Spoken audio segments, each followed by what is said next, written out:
The Shadow Over Innsmouth, Part 1, written by H.P. Lovecraft, narrated for you by Jonathan Dunne. Original year of publication, 1936. This work is in the public domain. Production and narration copyright, 2025, Jonathan Dunne. 1. During the winter of 1927-28, officials of the federal government made a strange and secret investigation of certain conditions in the ancient Massachusetts seaport of Innsmouth. The public first learned of it in February, when a vast series of raids and arrests occurred, followed by the deliberate burning and dynamiting, under suitable precautions, of an enormous number of crumbling, worm-eaten, and supposedly empty houses along the abandoned waterfront. Uninquiring souls let this occurrence pass as one of the major clashes in a spasmodic war on liquor. Keen news followers, however, wondered at the prodigious number of arrests, the abnormally large force of men used in making them, and the secrecy surrounding the disposal of the prisoners. No trials or even definite charges were reported, nor were any of the captives seen thereafter in the regular jails of the nation. There were vague statements about disease and concentration camps, and later about dispersal in various naval and military prisons. But nothing positive ever developed. Innsmouth itself was left almost depopulated, and is even now only beginning to show signs of a sluggishly revived existence. Complaints from many liberal organizations were met with long, confidential discussions, and representatives were taken on trips to certain camps and prisons. As a result, these societies became surprisingly passive and reticent. Newspaper men were harder to manage, but seemed largely to cooperate with the government in the end. Only one paper, a tabloid always discounted because of its wild policy, mentioned the deep-diving submarine that discharged torpedoes downward in the marine abyss just beyond Devil Reef. That item, gathered by chance in a haunt of sailors, seemed indeed rather far-fetched, since the low black reef lies a full mile and a half out from Innsmouth harbour. People around the country and in the nearby towns muttered a great deal among themselves, but said very little to the outer world. They had talked about dying and half-deserted Innsmouth for nearly a century, and nothing new could be wider or more hideous than what they had whispered and hinted years before. Many things had taught them secretiveness, and there was now no need to exert pressure on them. Besides, they really knew very little, for wide salt marshes, desolate and unpeopled, keep neighbours off from Innsmouth on the landward side. But at last I am going to defy the ban on speech about this thing. Results, I am certain, are so thorough that no public harm save a shock of repulsion could ever accrue from a hinting of what was found by those horrified raiders at Innsmouth. Besides, what was found might possibly have more than one explanation. I do not know just how much of the whole tale has been told, even to me, and I have many reasons for not wishing to probe deeper. For my contact with this affair has been closer than that of any other layman, and I have carried away impressions which are yet to drive me to drastic measures. It was I who fled frantically out of Innsmouth in the early morning hours of July 16th, 1927, and whose frightened appeals for government inquiry and action brought on the whole reported episode. I was willing enough to stay mute while the affair was fresh and uncertain, but now that it is an old story, with public interest and curiosity gone, I have an odd craving to whisper about those few frightful hours in that ill-rumoured and evilly shadowed seaport of death and blasphemous abnormality. The mere telling helps to restore confidence in my own faculties, to reassure myself that I was not simply the first to succumb to a contagious nightmare hallucination. It helps me, too, in making up my mind regarding a certain terrible step which lies ahead of me. I never heard of Innsmouth till the day before I saw it for the first and, so far, last time. I was celebrating my coming of age by a tour of New England, sightseeing, antiquarian and genealogical, and had planned to go directly from ancient Newburyport to Arkham, whence my mother's family was derived. I had no car, but was travelling by train, trolley, and motor coach, always seeking the cheapest possible route. In Newburyport, they told me that the steam train was the thing to take to Arkham, and it was only at the station ticket office, when I demurred at the high fare, that I learned about Innsmouth.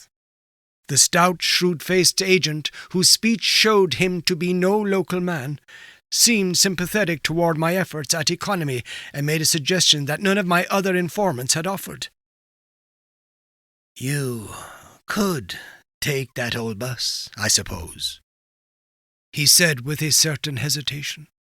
"But it ain't thought much of hereabouts. It goes through Innsmouth. You may have heard about that, and so the people don't like it.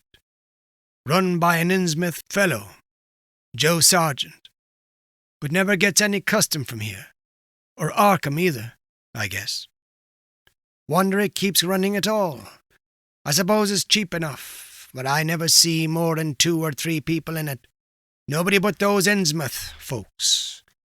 Leaves the square, front of Hammond's drugstore, at 10 a.m. and 7 p.m, unless they've changed lately. Looks like a terrible rattletrap. I've never been on it." That was the first I ever heard of shadowed Innsmouth. Any reference to a town not shown on common maps or listed in recent guidebooks would have interested me, and the agent's odd manner of allusion roused something like real curiosity. A town able to inspire such dislike in its neighbours, I thought, must be at least rather unusual and worthy of a tourist's attention. If it came before Arkham, I would stop off there, and so I asked the agent to tell me something about it. He was very deliberate, and spoke with an air of feeling slightly superior to what he said. "Innsmouth? Well, it's a queer kind of town, down at the mouth of the Manaxet. Used to be almost a city, quite a port before the War of 1812, but all gone to pieces in the last 100 years or so. No road now. B&M never went through, and the branch line from Rowley was given up years ago. More empty houses than there are people, I guess, and no business to speak of except fishing and lobstering. Everybody trades mostly here or in Arkham or Ipswich. Once they had quite a few mills, but nothing's left now except one gold refinery running on the leanest kind of part-time. That refinery, though, used to be a big thing, and old man Marsh, who owns it, must be richer than Croesus. Queer old duck, though, and sticks mighty close in his home. He's supposed to have developed some skin disease or deformity late in life that makes him keep out of sight. Grandson of Captain Obed Marsh, who founded the business. His mother seems to have been some kind of foreigner, they say a South Sea Islander.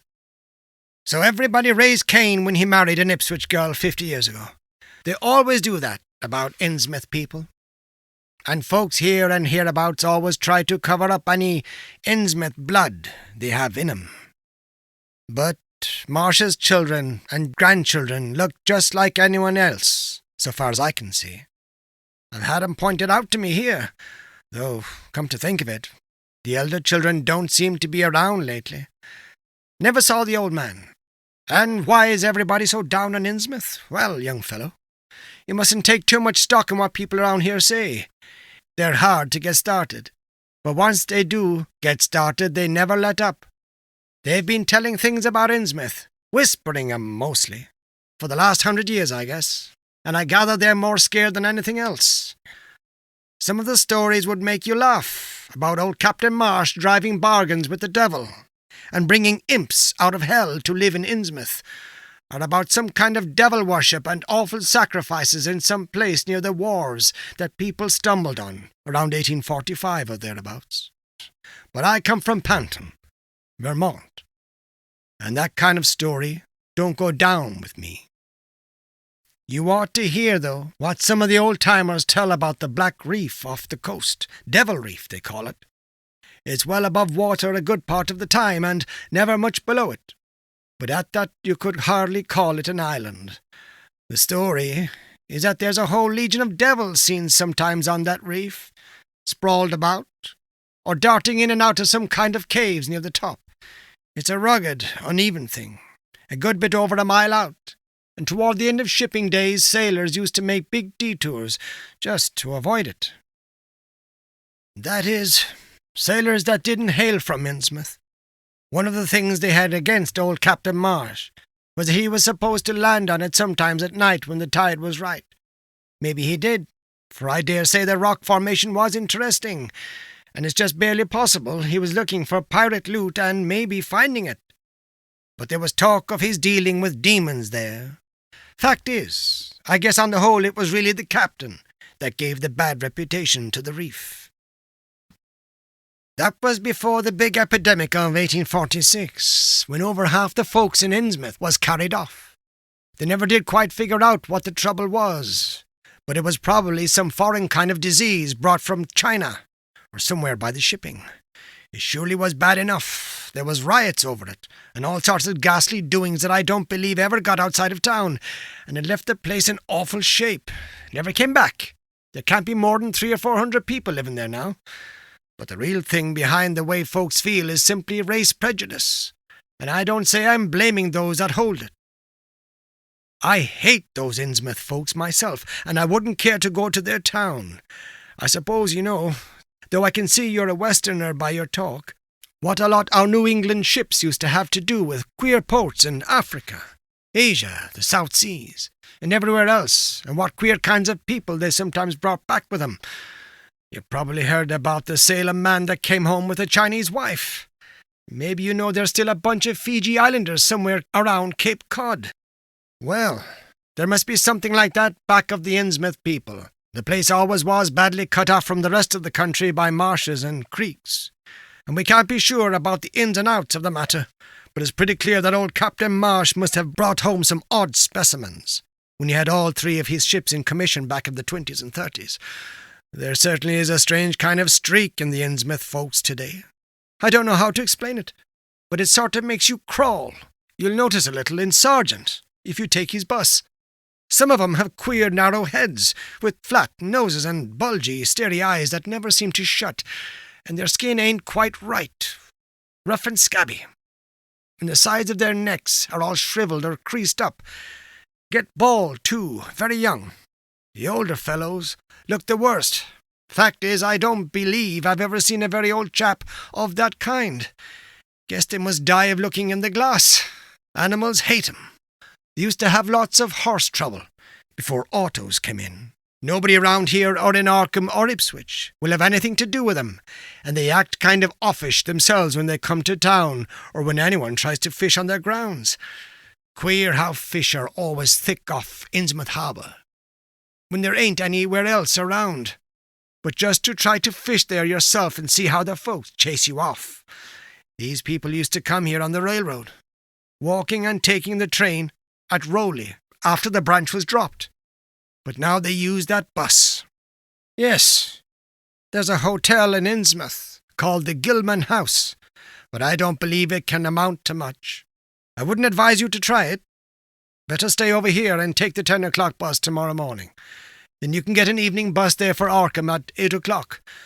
There was a factory inspector who stopped at the Gilman a couple of years ago, and he had a lot of unpleasant hints about the place. Seems to get a queer crowd there, for this fellow heard voices in other rooms, though most of 'em was empty. That gave him the shivers. It was foreign talk, he thought, but he said the bad thing about it was the kind of voice that sometimes spoke.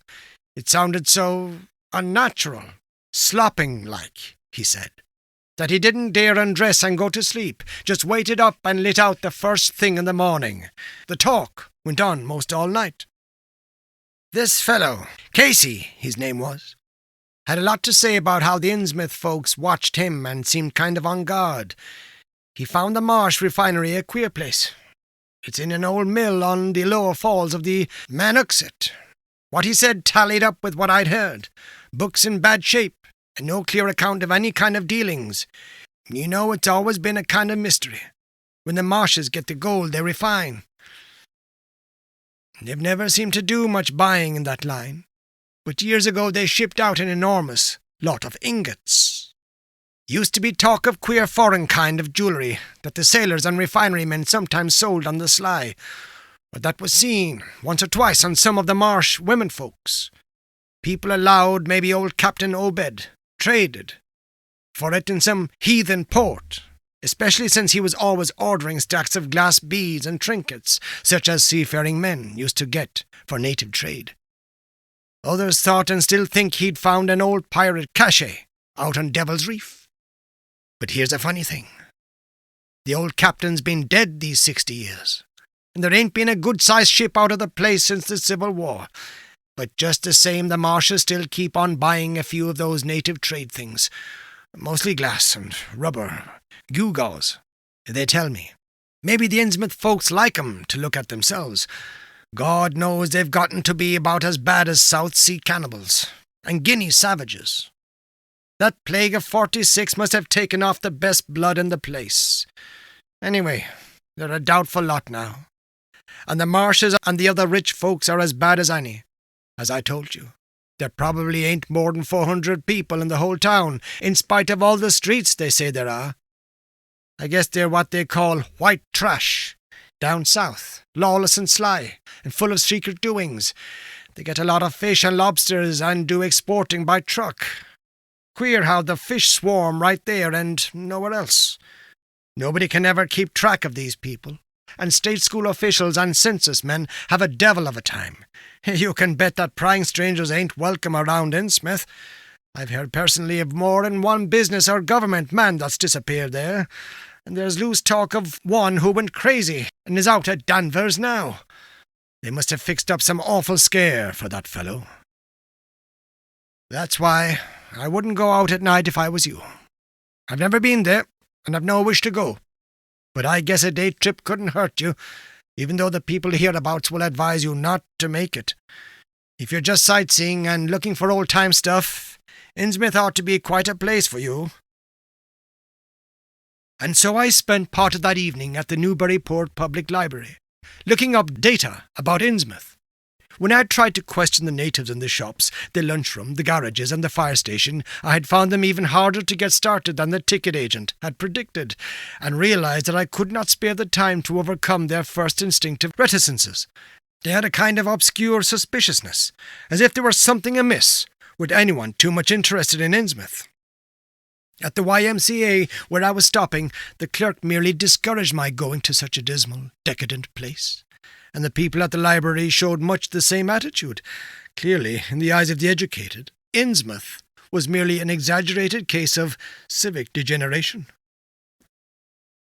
The Essex County histories on the library shelves had little to say, except that the town was founded in 1643, noted for shipbuilding before the Revolution, a seat of great marine prosperity in the early 19th century, and later a minor factory centre using the Manaxet as power. The epidemic and riots of 1846 were very sparsely treated, as if they formed a discredit to the county.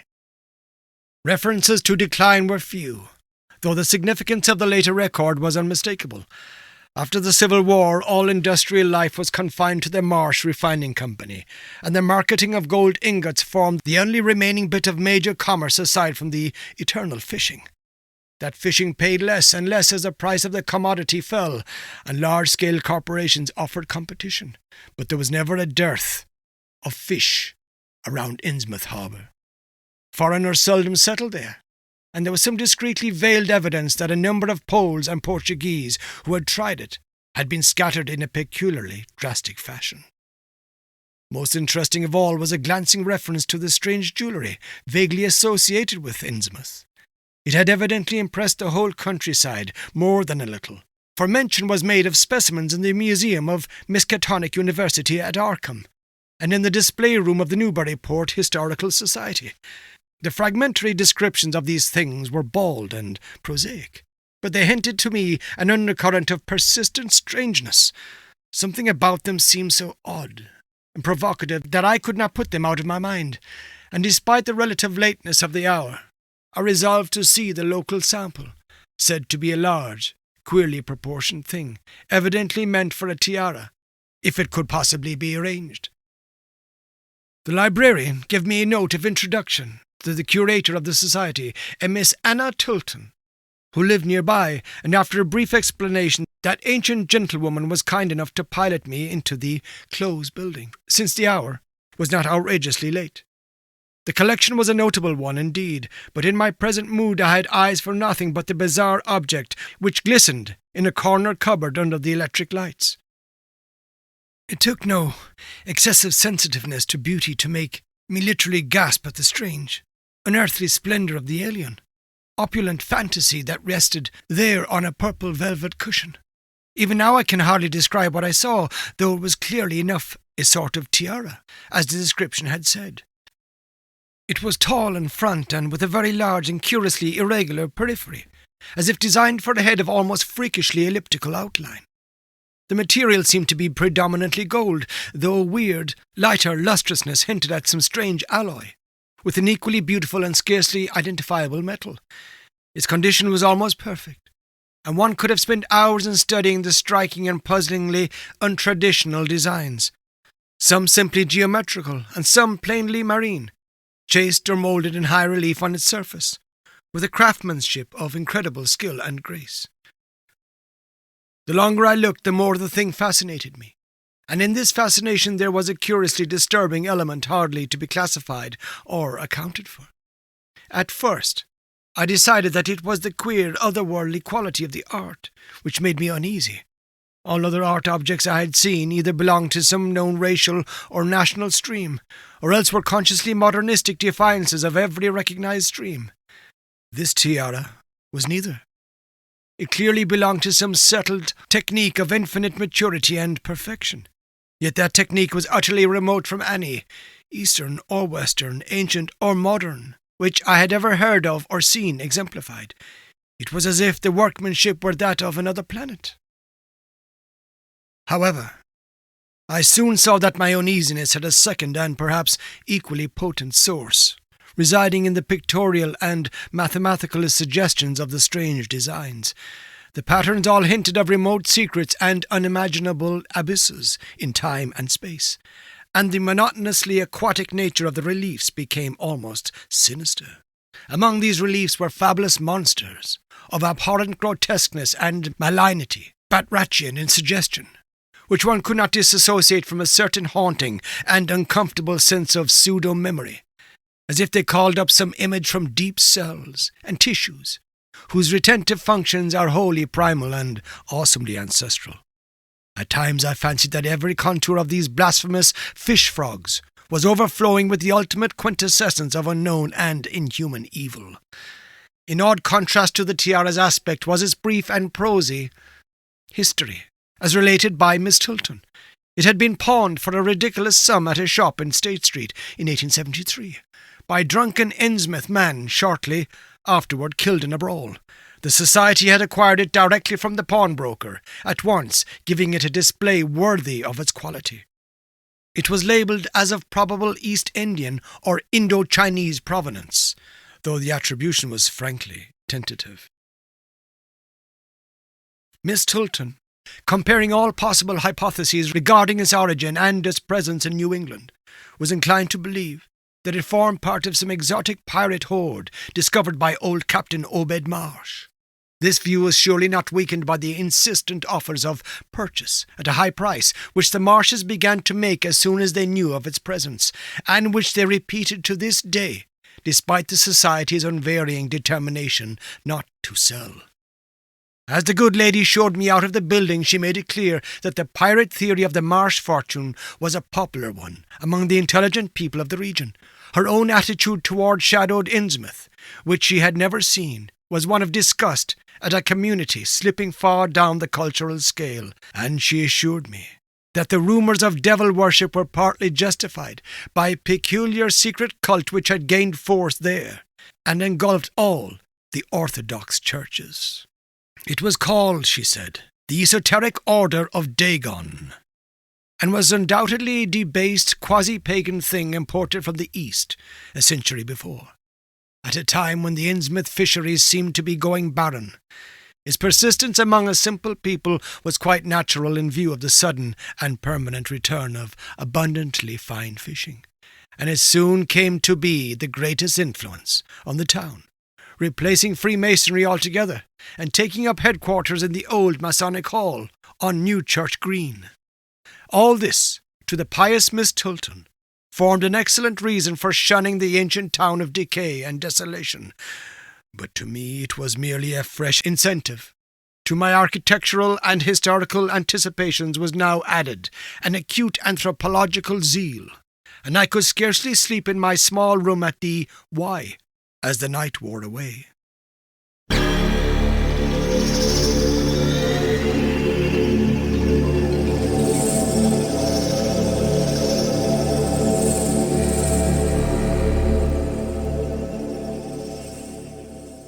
This has been The Shadow Over Innsmouth, Part 1, written by H.P. Lovecraft, narrated for you by Jonathan Dunne. Original year of publication, 1936. This work is in the public domain. Production and narration copyright, 2025, Jonathan Dunne.